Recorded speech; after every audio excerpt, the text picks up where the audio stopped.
Hello, everyone, and welcome to another episode of 100 Words or Less, the podcast. I am talking to you in the afternoon here in California, drinking a Bundaberg Diet Ginger Beer.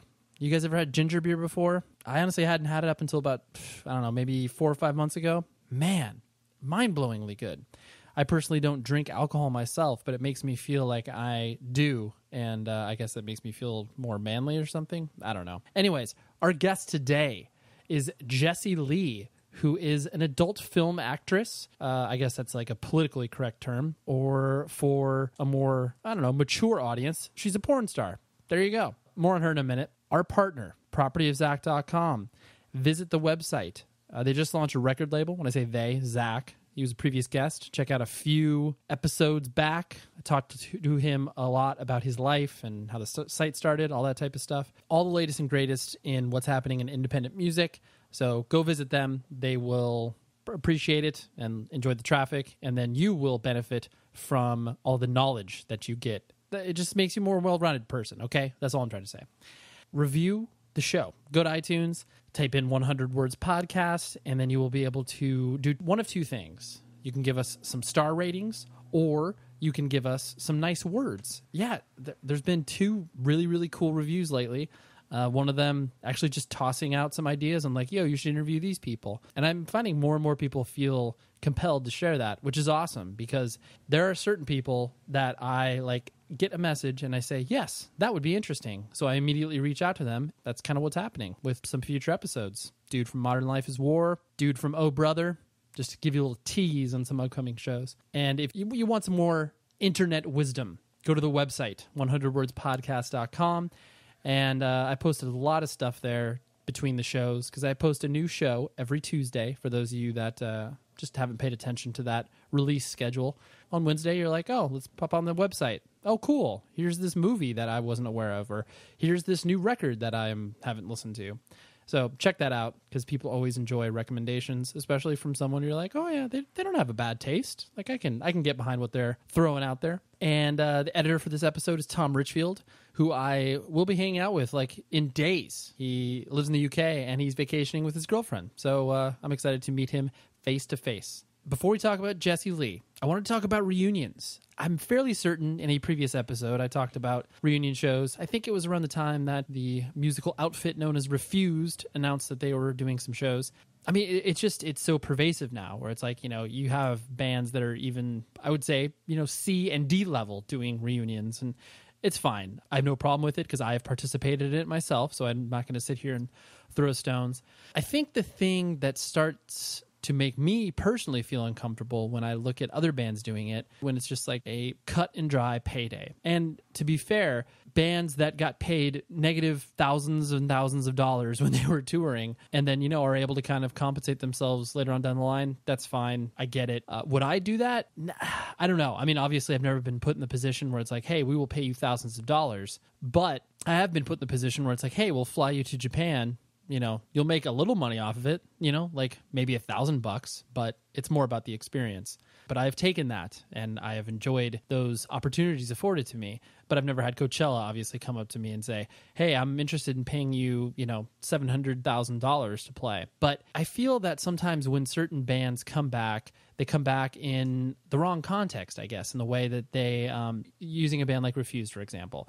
I thought they did it very well. They announced they were playing Coachella, and then they did other shows around it, and they kind of did a world tour, and it was cool because they did it kind of on their own terms, in the sense of, they put it at appropriately sized venues, enough to where people could obviously see them if they wanted to. And then, people that were lucky enough to see them in smaller venues, such as myself, got that opportunity as well.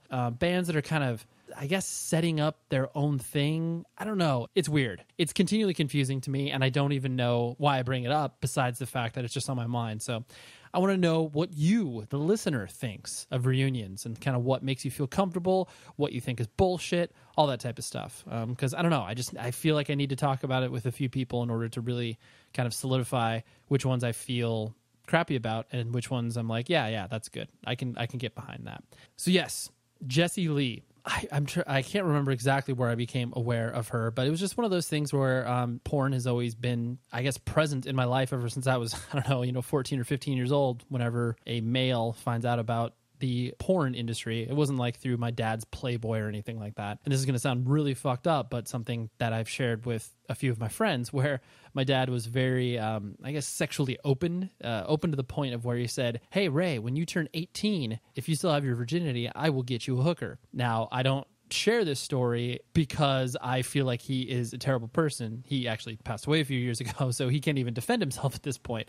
But that just shows the sort of atmosphere I was raised in. So anyways, with that being said, I was always aware of it. I personally don't use it on a fairly regular basis, but I have viewed it, and I do view it on occasion. So when the kind of alt porn scene started to happen, where it's like, oh, okay, girls in tattoos that are participating in the adult film industry, Burning Angel, that popped up. That is a site that is dedicated to alt porn and the intersection of music and pornography. So Jessie Lee is a participant within that, I guess, family, for lack of a better term. Many, many mutual friends. And I was like, you know what? I think she will offer a very interesting take on pornography, the adult film industry, because she herself, as we will talk about in the interview, is straight edge.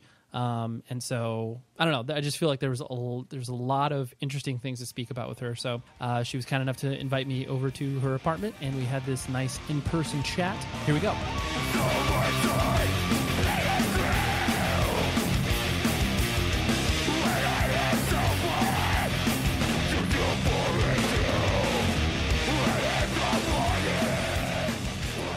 My own personal introduction to kind of, you as an individual.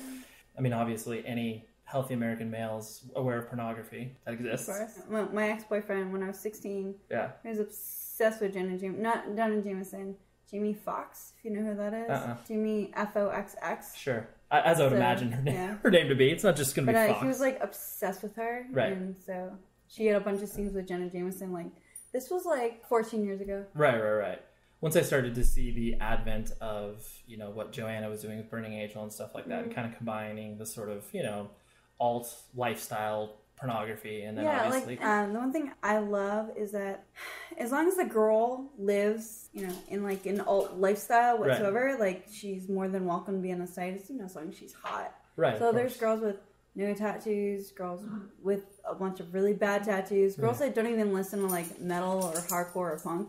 Girls who listen to like just rap. So there's like all different variations of like alt girls. Right. And a lot of times people don't get it. People are like, oh, she doesn't have tattoos. Why is she on Burning Angel? I was like, well, Burning Angel's not just tattooed girls. It even says on the header, so it's like punk, hardcore, goth, emo. And it's goth and emo girls don't have tattoos. Right. Yeah, not necessarily. They're too emo. They'd rather go cry in a corner. Sure. Because, I myself am straight edge and have been ever since I was like 15 years old. We got to stay together. But, and so... it down. Exactly. I'm one of the last of the few. See, and you know Jeremy's straight edge also. Yes, he is. The edge is strong in this room. It's very strong. That in itself intrigued me. So I was just like, what does this girl have going on? Many mutual friends, but obviously never met one another. Yeah, it was Wasn't it Chris Hansen? Chris Hansen, yeah. It was Chris Hansen that got us together. Exactly, he did. Yes, he was like, here's her email. I was like, hey. But yeah, so that's kind of where my entry point, just like, you seem intriguing as an individual, as a person, as the choices you made in your life. And that obviously leads us to where we're at right now. Yay. Born and raised. Were you East Coast, West Coast? East I Coast. have no idea. So I was born and raised in Buffalo, New York.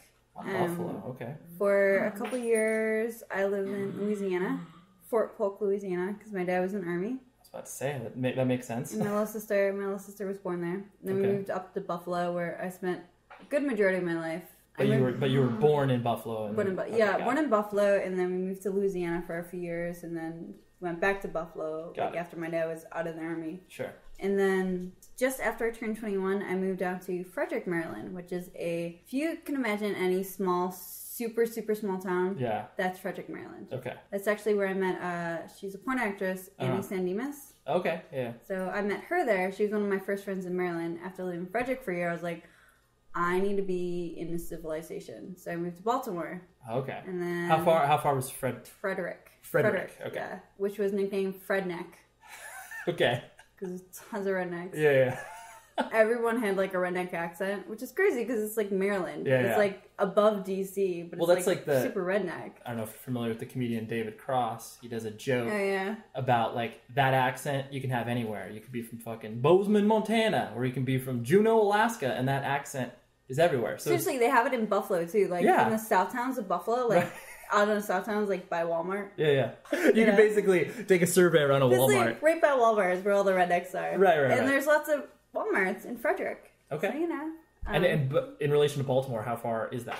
An hour. It's like, okay, so there's Baltimore, which is north. There's DC, which is south. Okay. So DC and Baltimore are an hour from each other. And then Frederick is like an hour southwest of Baltimore and an hour northwest of DC. So it's like a little triangle. But then after living in Baltimore for a year, I moved to Brooklyn. Okay. And right after that, I became a burning angel and...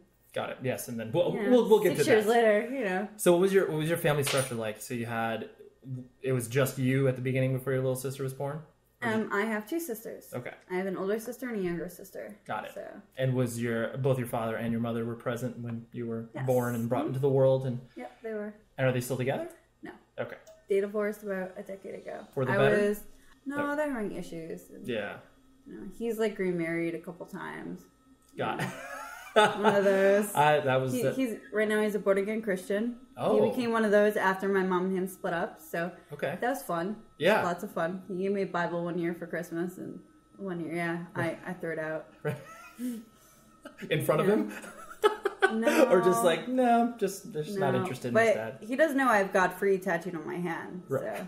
You're obviously making the proclamation pretty strong. Like, I don't think that's what you should do. Yeah, I probably shouldn't show my like inverted pentagrams and inverted crosses and my demonic tattoos on my feet. I probably shouldn't show him that, or 666. Right. Yeah, he may be a little disappointed from that perspective. Yeah. And so your father was in the army, and what does your mom do for a living? She's a nurse. Oh, okay. Yeah. That's a very caring profession. Yeah, she's very, very caring. Yeah.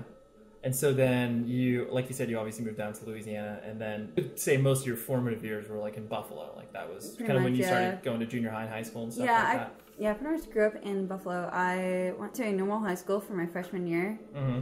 And then I hated high school. Okay. And I wanted to graduate early, so I went to an alternative high school. Okay. On my own terms. Most kids get kicked out of their home school, and that's why they go there. Or that's like the pregnant girl school? Yeah, pretty much. There's no pregnant girls in that school, though, because it's Buffalo. People don't really... Get pregnant there? They do, but... they get put to another school. Yeah. Back then, there was no pregnant girls in my high school at all, ever. These days, now it's like every fucking girl's pregnant. High schools have daycare. Yeah. Seriously. It's crazy. Yeah. I had that. I mean, granted, I went to like a Lutheran Christian high school, and it was mostly because of my mom was a school teacher, so she just wanted small class sizes. That's fun. I mean, obviously, I never experienced like, oh, that girl's out sick for 6 months, but like, weird. Yeah. But now it's she just got really, really fat, totally. And then she just like came back and she was skinny. I mean.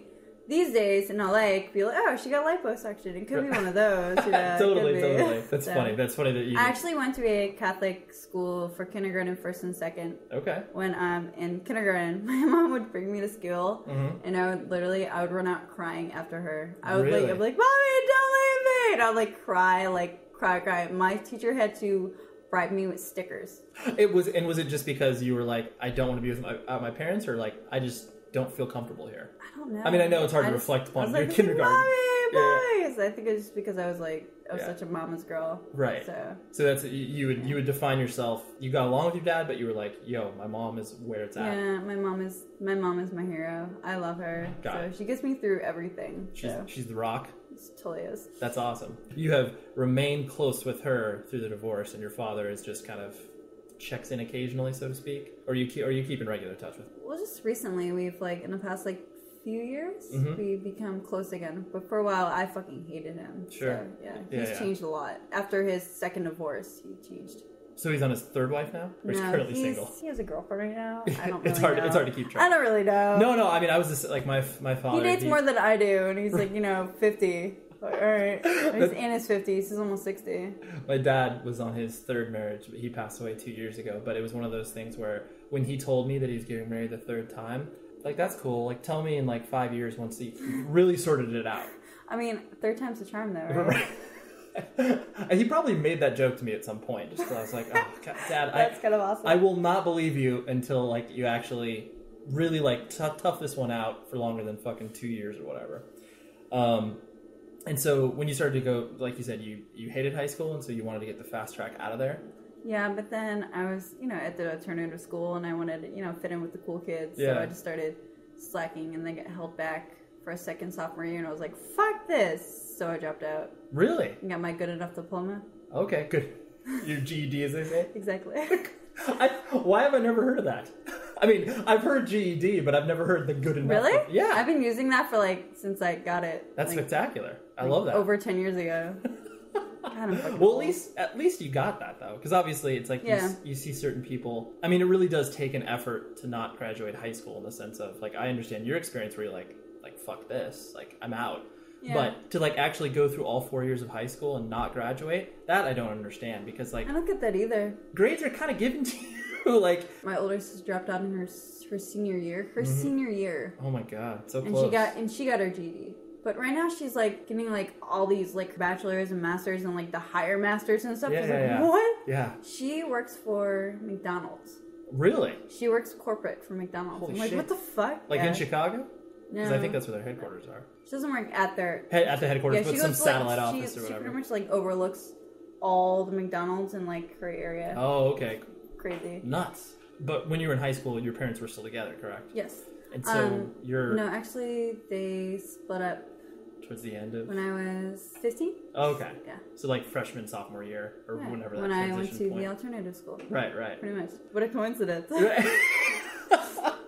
Maybe that had something to do with it. You hated high school, and you were basically rebelling against everything that... Everything and anything. Right. How did your mom handle you? Were you just the biggest pain in the ass? It's really hard to handle. And I have to give it to her.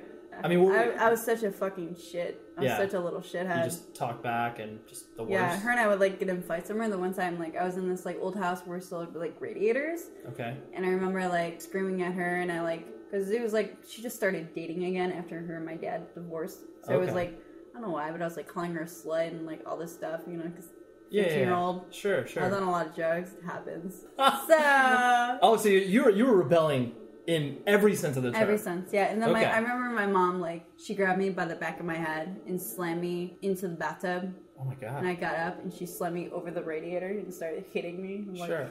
Oh, no. And I never fucked with her ever. And I was like, oh man. Because it was the first time she ever hit me. And I was like, physically, right.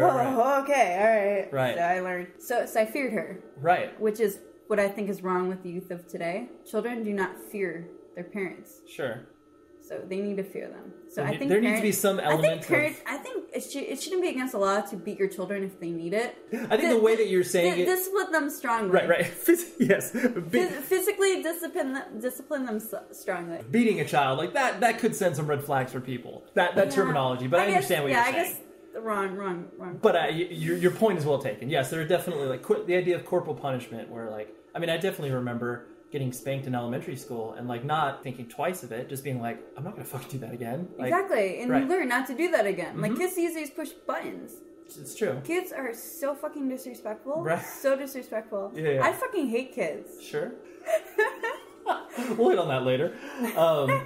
What sort of person did you find yourself trying to be in high school? Did you start to get into music then? What was your sort of thing? Or were you just kind of wandering from sort of group to group? I listened to Top 40 radio. Okay. All the way up until the age of 19. Okay. I was working at Denny's doing overnights, and a bunch of the tattooed metal dudes would come in all the time, and I became friends with them. So I would go to their shows, and then I would start to go to more shows, and I'm like, oh, this is awesome. So it wasn't until I was 19, so 10 years ago is when I started getting heavy music. Okay. But in high school, you were basically just kind of like you said, you were just doing drugs and rebelling and no particular scene, so to speak. You were just kind of hanging out with people, it's kind of a wallflower weed. too. I kind of didn't have a clique of friends. I was the least girly girl ever. I'm a tomboy at heart. Yeah. I just know how to look really girly. I love being a tomboy. Did you play sports as a little girl? I was a cheerleader. Contradiction in terms right there. When I was younger, I was a cheerleader until high school. So I made the cheerleading squad, freshman year. Mm-hmm. But I wasn't friends with any of the cheerleaders. Because I wear, baggy jeans and, right. long sleeve shirts and stuff. I looked like a tomboy, but I was a cheerleader. Right. Because you enjoyed, the dance aspect of it? Or just I like performing. So it's one of those, because I was in drama club and stuff, too. So I just love being on a stage in front of people. Got it. Yeah. When did you start doing drama? Middle school. Okay. High school. Yeah. And so you're doing like plays and stuff like that? Yeah, pretty much. I didn't do like the whole acting aspect of it. I Sure. did mostly like the chorus, but I was always like in the front of the chorus. And anytime I was in chorus in elementary and middle school, I always got like the leads. Sure. So back then I could actually sing, not so much anymore. Oh, so you feel like you've lost that? Well, I smoked cigarettes for 12 years. Ah. So That has a tendency to because ruin one's I voice. did that, I fucked up my voice. It's a bummer. It happens. Right. You live and learn. Whatever. What were you... I'm not going to be the next Disney star anyway. So. Yeah, they might do a background check on that. Probably. But then again, that doesn't seem to... Usually the girls that get piped into the Disney system obviously end up trying to rebel hard anyways. Because they're like all around because they have to be good. Right. So they rebel and they're like, fuck this. Yeah. I want to be in Spring Breakers. Spring Break 99. What, register? Or like, because they have what, like tenor, like... were you doing like solos and stuff like that? Yeah. I don't know. You were just like, I'll sing, I'll be there. I was like, I just like being the center of attention. Sure. It's kind of like why I like doing cheerleading too. Yeah. So as a center of attention. So were you bummed that your sister came along because then took some attention away from you? No. What's really sucked about growing up though is like, so my older sister is a year older than I am. My younger sister is 3 years younger than I am. Mm-hmm.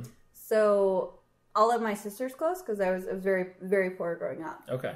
So all of my older sister's clothes were then mine. Right. After, I always got hand-me-downs. But by the time I was done wearing them, they're too frazzled for my little sister. So I was getting my older sister's hand-me-downs. So it wasn't that I hated my younger sister. I was like, oh, fuck this bitch. Like, my older sister had, like, the worst style ever. Right. So you basically were just a little version of her because you had no choice. Yeah, and, like, because... Like, growing up and stuff, I got picked on for my clothes, and I'm like, it's not my fault! My sister picked them out! So, yeah. I can't pick out my own clothes because they're hand-me-downs. Exactly. I'm like, oh, this fucking bitch. Right. But I'm way closer to my younger sister than my older sister. Interesting. Yeah. Maybe because there was obviously some time difference. Because, like, a year that's really tight, like, as far as timing. Her and I aren't on the same page with anything. Sure. She has a son who's, I believe he's 12 now. Oh, wow. So yeah, she's a mom. Sure. She's obviously... She's just a mom. My little sister, not a mom. Right. So. Looking at where you're at in your life versus where your sister's at, it's like, she has no context for anything that you're doing or involved in. Yeah. Besides, like, judgment, which I'm imagining probably exists. Yeah. So that's why it's difficult for you to obviously, like, probably see eye to eye with her or have any sort of solid relationship. She just has a very, like, conservative view. Yeah. So, my little sister, not so much. So. Right. She's more open. Yeah, very. Basically, once you got your good enough diploma, did you have any sense of, like, I would like to be a cheerleader when I grow up? Like, what was your sort of vision from that perspective? I wanted to work at a radio station. Oh, okay. I wanted to be a, online person or on-air personality. Sure. What sucked is the guy that I was dating was the top 40 Buffalo radio personality. Okay. So I couldn't work at his station. Okay. Because they wouldn't hire you based off the because connection. it's like, oh, that's John's girlfriend. Oh, I can't hire her. So I couldn't get hired because I couldn't get hired at his station. Sure. But then I couldn't work at another station because that's competition. Because it's like, oh, she's working for our enemies. Right. Our rivals. So, yeah. So you're kind of rocking hard play. So I worked at Starbucks instead. So you're a barista. Yeah. I love Starbucks. I love Starbucks as well. I mean, I love working there, but I love drinking it too. Right. Yeah. So you really liked that? I worked at Starbucks back when it wasn't automatic. It was like when you actually had to like pound down the shots and pound down the grains. Yeah. I'm probably not using the right words. No, it's okay. Yeah. Well, it's been a few years since you've worked there. Whether or not you enjoy coffee, you have to appreciate the fact that there's obviously an artistry about it. Like, it's not just kind of like, oh, like here's this coffee. It's like, no, these are beans, and you have to make them into this, and you have to do this, and so I can understand where you're like, hands on, like. Yeah. So my drink at Starbucks is I get all the boxes filled. Okay. All the boxes. So I like that. Box. You're like, if I'm not getting a box filled, it's not a good drink. No. I mean, that way I can, like, tell if they're, like, doing my drink right, because, like, all the boxes aren't filled. Oh, I see. So it's a little sniff test. It's kinda, like, all right. Kind of it. Yeah. I get a half calf, double tall, vanilla soy, no wet mocha. It's really good. Yeah, that sounds good. I like that. And where did the radio personality, was just the fact, again, you were kind of going back to like, oh, I liked these sort of attention. That would Pretty be, much, yeah. I've always, like, I have entertainment in my blood. Even when I was younger, I used to do dance class and stuff like that, and I was such a ham. Such a ham, yeah. Yeah, I even have this, like, I don't know where it is right now because I'm still moving. Right. This, like, photo from, like, Astro World in Texas of me and my sisters next to Bugs Bunny. My sisters are all, like, smiling or whatever. I'm doing this, like, cute little pose, like, right next to Bugs Bunny. I'm, like, 3, 4 at most. I was such a little hat. I was like, oh, that's where it started. I know how to get this attention. Like, just watch this. I've just always been I don't know. I just love entertaining. So I think that makes sense on why I do everything that I do. Right, of course. And so then as you started to get kind of introduced, you were just working odd jobs, obviously. And as you started to get introduced to, music, the shift from top 40 to like metal and punk and hardcore, like that's a huge one. So like, why did you gravitate towards that? We're like, oh, this is great. I've always been in like, the radio rock, like since I was younger, like Pearl Jam, Garbage, stuff like that. Right. So it's just like really, really into that. And then I started getting into like post-hardcore. Okay. Which is, mostly singing, mostly clean vocals, only a little bit of screaming.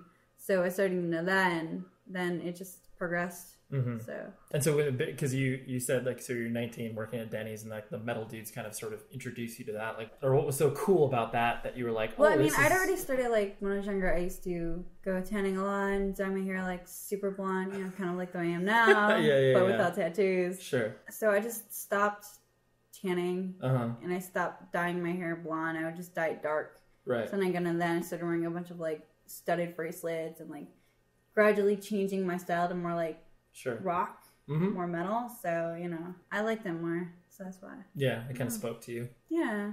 Metal's one community and hardcore's one community and punk's one community, but obviously it's all under the same umbrella. Yeah, I was more into like post-hardcore and metal are like the two, they're still the two subgenres of music that I listen to the most. I just love heavy aggressive music. Like, I like some hardcore, but it has to be like progressive hardcore. Sure. Got it. Even like stuff like Defeater. Right. That, like, that's hardcore, but it's like it's a progressive. Great band. Yeah. It's great. There's a level of melody, there's emotion. Yeah, I like that. I like music that you can tell that they're putting all their feelings and emotions into these lyrics and into the music. So I don't like overproduced shit they put on the radio. Sure, yeah. Well, a lot of stuff they just write because it's like, oh, that's gonna sell stuff. It's like, no, there's no meaning behind it. It's one of those things that once you've been exposed to that, what you're talking about, as far as like the level of intimacy and emotion that music can create when it's just coming from a place of like, okay, we're not doing this to make a career out of it. Once you get exposed to that and then you listen to the other stuff, it's so easy to differentiate. Yeah.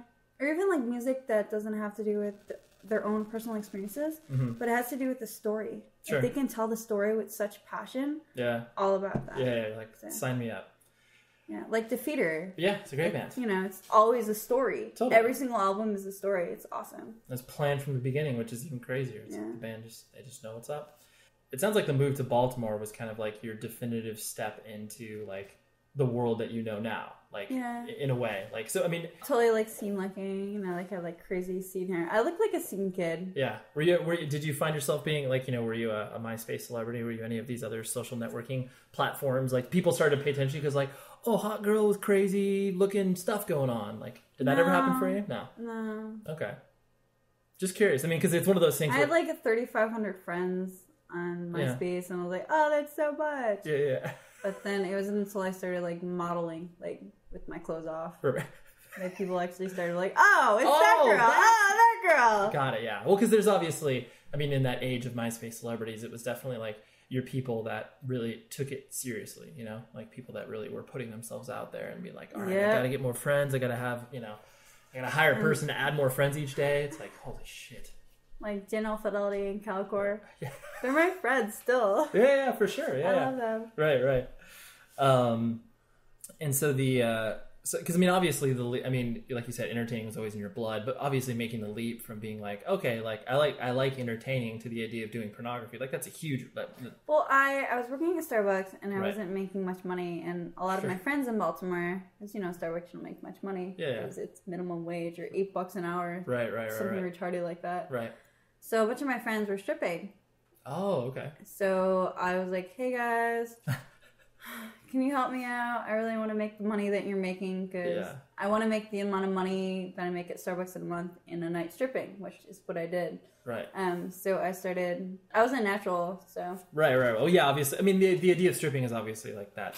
Like you said, in and of itself is just a matter of performing. It's probably like, exactly same idea of doing dancing a cheer routine without clothes on. Right, exactly. Yeah. You're like, I already do that in my bedroom, so now it's exactly. just the fact that were you in a relationship when you were in Baltimore? Like at that time? I haven't been in a real relationship since Top 40 Radio Personality. Okay. Yeah, I don't do relationships. Right.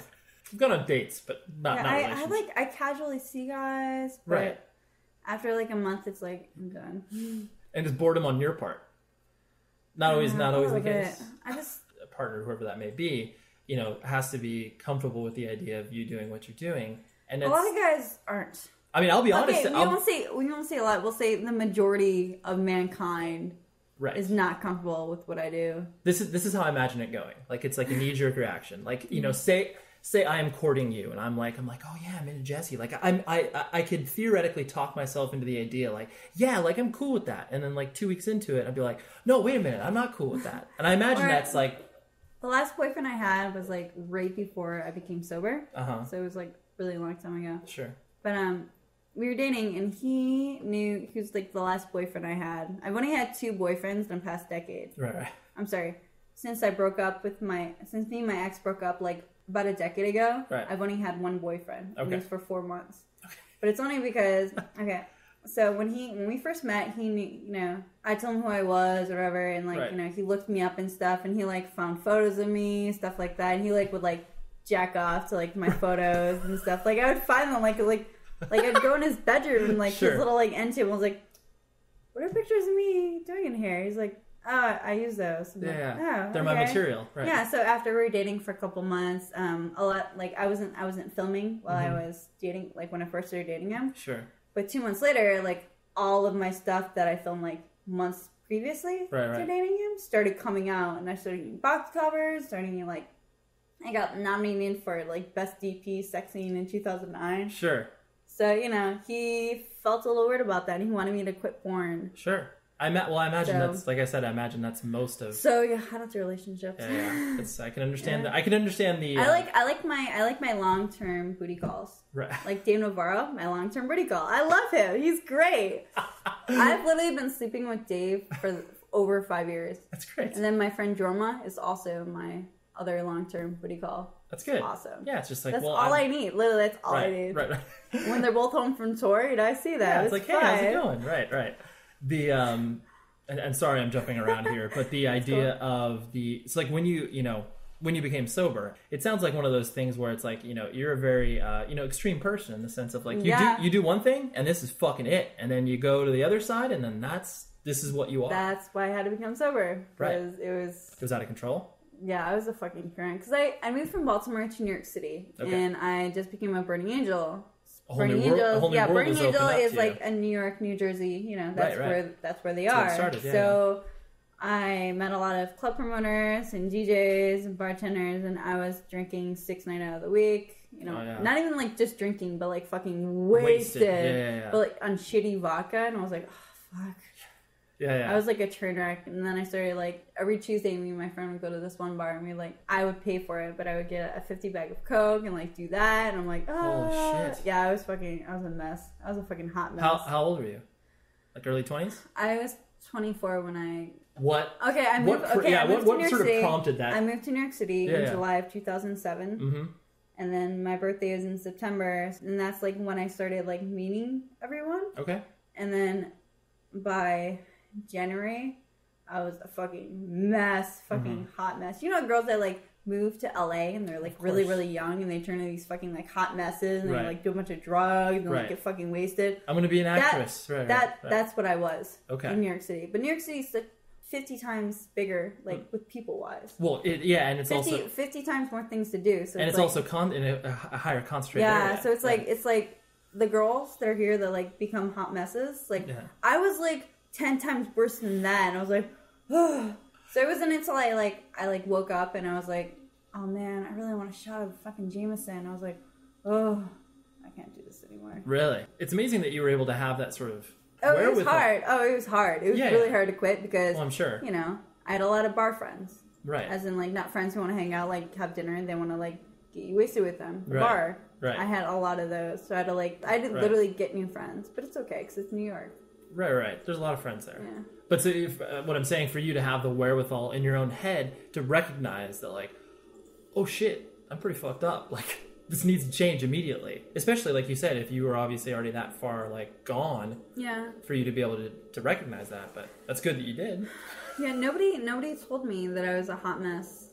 I had to, like, figure it out on my own. Well, then it's good that you got new friends because obviously, well, misery loves company. It's like everyone that's getting fucked up isn't going to be like, oh, hey, Jessie, you should probably think about this. And then just do, like, there are 20 lines. Like, yeah. They want you to be a part of that as well. Yeah, because they wanted me to buy the Coke for them. Right. You said That's you're an enabler across the board. I know, right? You're like, I'm having fun. You're having fun at my expense. Eat a little entourage. I'm like, oh, man, I really want to need some Coke. Do you want to pitch in? Yeah. I don't have any money. All right, I'll buy it. All right, it's on me anyways. Interesting.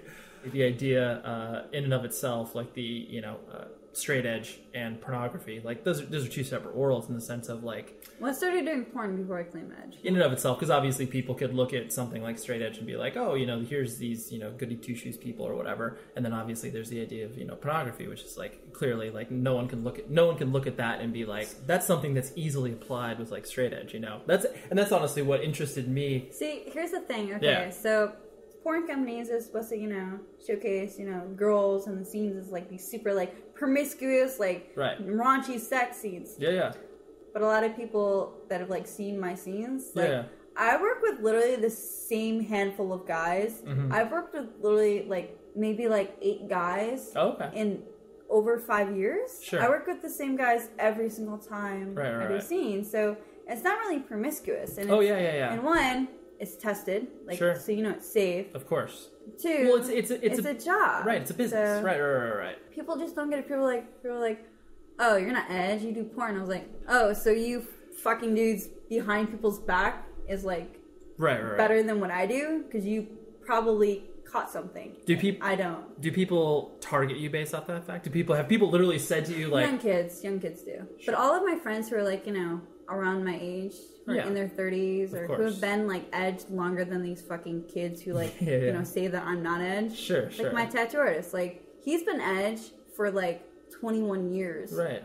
Well, yeah, you get to a certain... Like, all of my friends who are, my age, they're all like, yeah, cool porn, that's awesome. Like, a lot of my I have a lot of straight edge fans. It's awesome. Right. No matter what a person thinks about, obviously, pornography in general, they could look at someone like you and be like, wow, like, the message in and of itself, straight edge, like, is getting to an audience that may have never even fucking thought about that just because you're introducing them to that. Like, the whole thing about being straight edge is not poisoning your body. Right. Sex is healthy. Mm-hmm. What happens, like, when you get laid and you have really good sex? You're so fucking happy. Endorphins. How is it poison? Like, that's not poison. Like, alcohol in your body, total poison. Like, drugs, poison. Cigarettes, poison. Like, all of it is poison, you know? Right. So I'm not totally. poisoning by putting something, it's kind of going in my body. Right, yeah. Temporarily, right. Exactly. In and out, just a tip. Right, exactly. Yeah, I'm sure. As you started to, like when you moved to New York and obviously as you started to get involved with Burning Angel, it's like, it seems like sort of a hacky, stereotypical question, but how did it sit with like your mom? My mom tells people that her daughter's a porn star. Yeah? My dad didn't know until recently, like a couple years ago, that I did anything. Is that the Christmas that he gave you the Bible? No, the Christmas he gave me the Bible was like 10 years ago. Oh, okay. Oh, that was way before that. It was like more than 10 years ago. Got it. I told him that I was a bartender. Because I'd be like, oh yeah, I'm traveling from place to place and I always have money because I'm a bartender. Duh. Right. That's what I do. Right. So yeah. So when did you actually have the conversation with your mom? Like, Mom, this is what... Right. My mom I told. It was my dad that I was like, your dad, I'm a bartender, Dad. Totally a bartender. But yeah, my mom was like cool about it. Because my mom knows that I make really good decisions and I'm not going to like hurt myself. Mm-hmm. So she knows like... There's already that level of trust. Yeah. She knows that like I'm not up to any trouble. So interesting. I'm very smart about what I do. You were painting your relationship, obviously, in high school, where it was, like, very adversarial. You guys were at each other's throat. Yeah. I was like that with both my parents, though. I was just rebelling against everything. Right. When did it turn the corner for you, where it's like the relationship with your mom was really, like, solidified from that perspective? Probably after high school. Yeah. I think I was like after I got my GD. No, Okay. right before then. I don't know. I like always had this like up and down with my mom where like we'd like fight and then we'd love each other and then fight and love. You know, it's what families do. Yeah, of course. It's like sisters. They fucking fight and they like throw each other's clothes out the window and shit like that. And then in a week they'll be all right. Yeah, exactly. It's like one of those. I'm sorry I ruined your best pair of jeans. Funny though, I had a friend over. It was at my old house, and I was wearing my older sister's pajama pants. I was literally just about to go in the shower and like take them off right over. She's like, I go downstairs and she's done. She's like, you're wearing my fucking pants. I was like, I'm gonna go in the shower and take them off. Just chill out. She's like, no, take them off right now. So I'm like, fine. So I take them off. I go downstairs and I throw them in her face. Like, here's your fucking pants. Right. She goes, you fucking bitches. She fucking sucker punches me. Oh my god. But I ended up beating the fuck out of her. Shortly thereafter. Like, oh, you want to fucking hip? So my little sister wore those like platform shoes. Oh yeah. Like not heels, but actually Right, like those huge platform. Yeah, no, like Spice Girl shoes. Right. And they're really rugged. So I took the fucking shoe and I beat my sister in the face with it. She had fucking. This was your older sister, right? No, This is yeah. your younger sister. I used my younger sister's shoes Right, to beat her to up. beat my older sister. She supplied you with the weapon in order to harm Well, they your were the older closest sister. thing to me, Right, and then right, she had like all these scratches on her face, and she couldn't go to school the next day. I can't even believe your mom was able to manage the household as crazy as it obviously sounds. Dude, my mom is a strong fucking woman. Right. I give it to her. So you were stripping in New Jersey, and that's kind of when... Not in New Jersey. I was stripping in Baltimore. In Baltimore, Yeah. correct. And so once you started to do that, it was pretty much like, you're like, yo, I'm a natural. This is great. I really enjoy this. Well, I was stripping for a while. I stripped for a really long time. Totally all these different cities. But So you started to travel around? Or like cities that were local? I was working in Baltimore, and then when I moved to New York City, I was still taking the Chinatown bus to Baltimore. Okay. And then I stripped there, and then I moved up to Massachusetts and with Jeremy. Okay. And then I like danced out there, and then like when I used to come out here when I was still living in New York City, I would like dance at Crazy Girls like years ago. And, Okay. And then Spearmint Rhino. So it's like, and then I've also danced in Jersey. Okay. I've danced a lot of places. Yeah. So would you say like, do you prefer that to doing porn, or is it I mean, they're obviously just kind of two separate things that you... It's kind of two separate things. Yeah. Porn is great because I know how much I'm getting. I know, like... That's true. That's true. I never really thought about it. But you're like, okay, so I get the set, I get my makeup done, get my hair done, take pretty girl photos, which is, non-sex stills. Right. Non-sex anything. Right. And then after that, I do the sex stills, and then the scene, and then, I leave. Right, and then you're like, all right, So, thanks. Sometimes it's like 4 hours, sometimes it's 8 hours, sometimes it's a feature, it's like 3 days of 12 hours. Right. But stripping is like, when I fly to Massachusetts to dance, it's like, I'm on the stage for a half hour, dancing for numerous customers, and then off the stage for a half hour, back on the stage for a half hour, and like, I don't know, sometimes I won't make any money because there'll be no customers. Right. Or the guys won't be into Tattoo Girls, which happens, I can imagine, so, yeah, so sometimes I'll make a lot of money, sometimes I barely make, sometimes I'll make like $500-$600 in a shift, sometimes I'll make like $150-$200. Right. Is like, Yeah. So that's interesting because I remember, I think I've been to maybe like 3 strip clubs in my life, but I remember one of the most like revealing things to me, because like the adult film industry and all these things were like so far removed from like my atmosphere. It's like I know it exists, but it was just something that it's like, I didn't have any interest in. It's like whatever. it's a straight edge thing. Yeah, and I mean, it wasn't even so much like, I mean, I was utilizing porn, but it wasn't like I was like, super interested in like, following porn stars, and like that didn't... Yeah, you weren't a huge pervert. Right.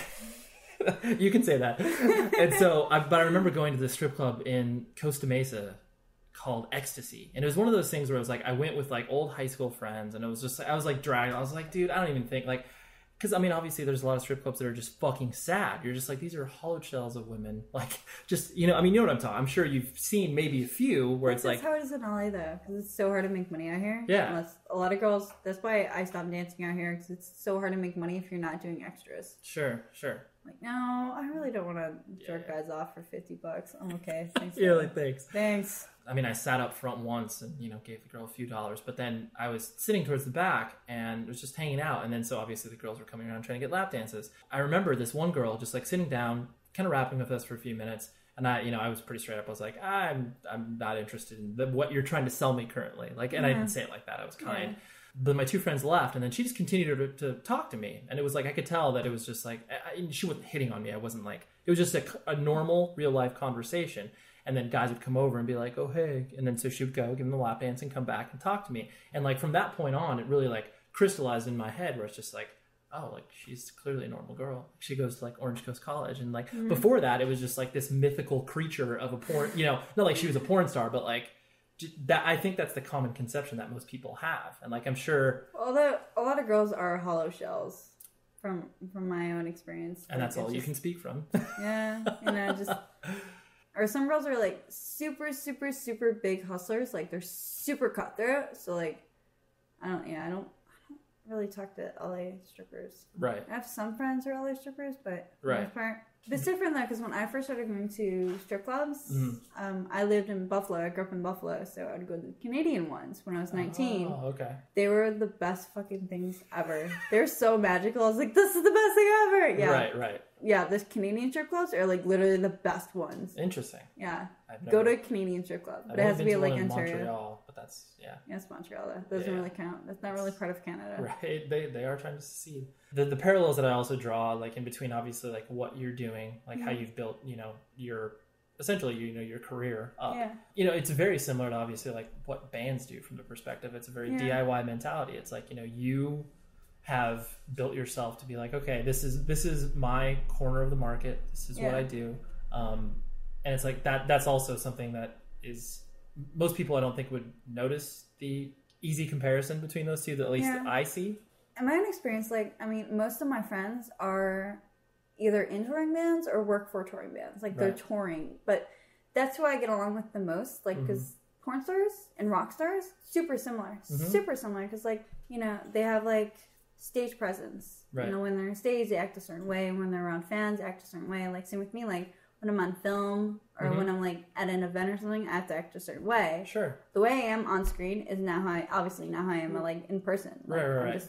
You're channeling a different side of yourself. Exactly. For that, right? So I'm like, there's so many parallels between, especially like that, like I said, that whole DIY mentality where it's just like, I want to do this myself. Yeah. And I think you want to stand out and get attention, and that's being an alt porn star. Right. Like, I have to stand out. Like, alt porn definitely stands out from normal porn. Of course. But then each alt girl has to stand out on their own away from all the other alt girls. Right. Which is why I look the way I look. Like, that's why I do, like, the blonde hair and crazy color. And, I used to tan and stuff like that. So it was, like, kind of like a mainstream girl with tattoos. Right. But I'm a tomboy who loves metal shows, Right. You obviously have these like very contradicting natures, but I mean that obviously that like all adds. Yeah, and I'm straight edge. Right. But I enjoy getting my friends wasted. So that kind of speaks back to your enabling. Exactly. Oh my god. That's perfect. You're like, I don't drink anymore. I can buy you guys to get drinks and you guys can get shit faced, but I don't need to do that. Like I was hanging out with my friend last night and like him and his friend were like smoking and they're like. His friend goes, oh, do you want to hit this? And I was like, and her friend goes, no, she doesn't do that. She's Ed. She's like, oh, I'm sorry. Let me go in the other room. I was like, no, it's cool. Do what you want to do. Right. You gotta do it. No judgments. He's like, are you sure? I was like, yeah, it's fine. Yeah. Sort of two last things to sort of wrap things up. One, I would imagine guys are creepy, a reality. And girls are creepy too. Sure. I would just imagine that like the sort of attention that can be garnished for you. Do you have to be super protective about obviously like who you kind of let in your life, like who you hang out with, like who, just from the fact that, I mean, obviously if they're coming to you as a fan first and then obviously can kind of maybe transition. I'm really good at like knowing like who my fans are. I'm really, really good at like reading people. Okay. I can like tell if someone's going to be a creep because I've dealt with so many people that have been like, what? Where did this person come from? Or like now I know the characteristics of like someone who like changes drastically, so I don't really let that many people into my private life anyway. Right. So this is just from an outsider's perspective. It seems like you're you're obviously very open about most aspects of your life. I'm open about everything. Right. And then except personal information. That's the only thing I'm not open about. So. Right. Yeah, that's obviously what could trace people back to like, oh, I know where you live. I know like all these creepy things that obviously could exist. Kind of what we were talking about earlier, where it's like the idea of sex feeling good and sex feeling more so pornography, obviously, feeling like it gives women a sense of power in a way. Like, was that something that you identified with in the sense of like, I feel like I'm, being a feminist by doing this because it's my God-given right to do porn? Or is it one of those things, like you said, you just solely focus on the fact that like, I like entertainment?